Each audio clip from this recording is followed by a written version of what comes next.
Magandang umaga sa ating lahat. Ngayon ay June 2, 2024 at narito ang update ukol sa magiging lagay ng panahon sa susunod na 24 oras.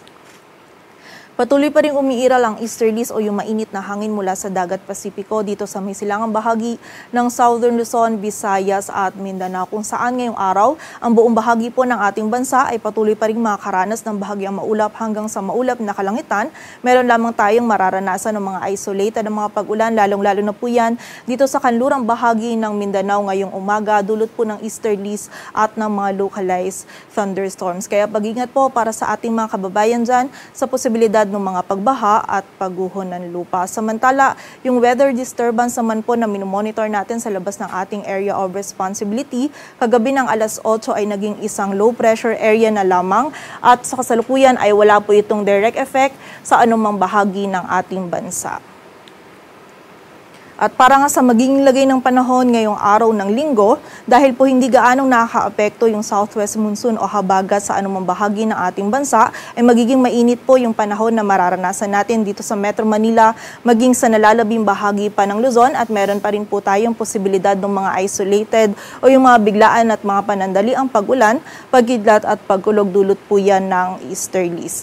Agwat ng temperatura dito sa Metro Manila ay mula 26 to 36 degrees Celsius, sa Tuguegarao ay 26 to 36, sa Baguio ay 18 to 25 degrees Celsius, sa Lawag ay 26 to 34 degrees Celsius, sa Tagaytay ay 23 to 33, at sa Legazpi naman ay 26 to 33 degrees Celsius. Samantala sa bahagi naman ng Palawan, Visayas at Mindanao ay makakaranas din po tayo ng bahagyang maulap hanggang sa maulap na kalangitan. Meron pa rin po tayong posibilidad ng mga isolated na mga pag-ulan dulot ng easterlies. Ang mga regional offices po natin ay nagpapalabas ng mga thunderstorm advisories or mga babala ukol sa mga pag-ulan na ito. And during severe thunderstorms din po, posible pa rin tayong makaranas ng moderate to heavy na mga pag-ulan na maaaring magdulot ng mga pagbaha at pagguho ng lupa. So pag-ingat pa rin po para sa ating mga kababayan. Agwat ng temperatura sa Cebu ay mula 28 to 33 degrees Celsius at sa Davao naman ay 26 to 34 degrees Celsius. Samantala, sa mga susunod na araw po, ang malaking bahagi ng ating bansa ay patuloy pa rin makakaranas ng bahagyang maulap hanggang sa maulap na kalangitan, at meron pa rin po tayong mga isolated na mga pag-ulan, pagkidlat at pagkulog. Maliban na lamang po yan dito sa area ng extreme northern Luzon at ilang bahagi pa ng northern Luzon, kung saan sa mga susunod nga pong araw ay posibleng maging mataas yung tsansa ng mga pag-ulan, pagkidlat at pagkulog. Dulot po yan nitong LPA kapag ito ay lumapit dito sa area ng Taiwan at ng frontal system. At para nga po sa mas kumpletong impormasyon or kumpletong detalye ukol po sa mga magiging lagay ng ating panahon sa mga susunod na araw, mamayang alas 8 po ng umaga or by 8 a.m. ay magpapalabas po tayo ng ating extended weather outlook sa mga piling lungsod ng ating bansa.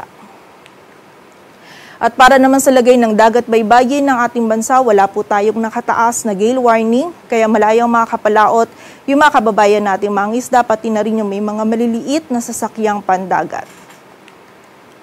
Dito po sa Metro Manila, ang araw ay sisikat mamayang 5:26 ng umaga at lulubog mamayang 6:22 ng hapon.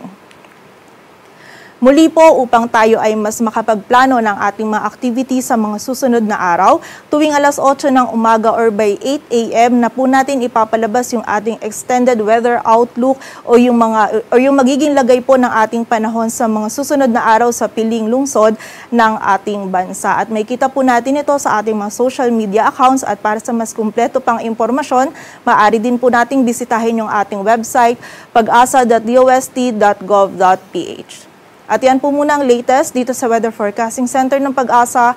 Grace Castañeda, magandang umaga po.